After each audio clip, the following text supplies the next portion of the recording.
আবারও খোলামেলা শাড়িতে রুনা খান।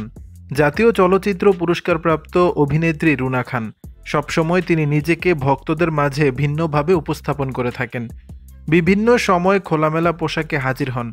তার একটি চমৎকার দিক হলো যে কোনো লুকে তিনি নজর কাড়েন। শুক্রবার 14ই জুন সামাজিক যোগাযোগ মাধ্যমে বেশ কিছু ছবি পোস্ট করেছেন এই অভিনেত্রী, যেখানে ভক্ত অনুরাগীদের মাঝে বেশ খোলামেলাভাবে ধরা দিয়েছেন। এবার তারই ধারাবাহিকতায় রুনা খানকে ক্রিম কালারের মসলিন শাড়িতে উষ্ণতা ছড়াতে দেখা গেল। কুরুশ কাটার স্লিভলেস ব্লাউজে নিজেকে অন্যভাবে সাজিয়েছেন এই অভিনেত্রী। আকর্ষণীয় শাড়িটিতে পুঁতি দিয়ে কারুকাজ করা হয়েছে। হালকা লো মেকআপ লুকে খোলা চুলে রুনা খান ভক্ত অনুরাগীদের মাঝে আলাদাভাবে নজর কেড়েছে। অভিনেত্রী কপালে রয়েছে ছোট্ট সাদা টিপ, এদিকে ব্লাউজের সঙ্গে ম্যাচিং করে কানে পড়েছে দুল, ঠোঁটে রয়েছে হালকা গোলাপি রঙের লিপস্টিক। চোখের চাহনি ও উষ্ণ হাসি যেন অনুরাগীদের ঘায়েল করে ফেলবে। নজর কাড়া এই লুক নিয়ে সামাজিক যোগাযোগ মাধ্যমে বেশ আলোচনা চলছে।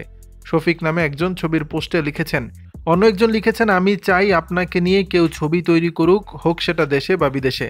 জয়া আহসান আপুর মতো আপনাকেও সফল নায়িকা হিসাবে বড় পর্দায় দেখতে চাই।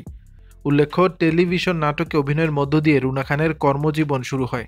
তিনি হালদা চলচ্চিত্রে অভিনয় করে শ্রেষ্ঠ পার্শ্ব অভিনেত্রী বিভাগে জাতীয় চলচ্চিত্র পুরস্কার ও বাদশাহ পুরস্কার অর্জন করেন।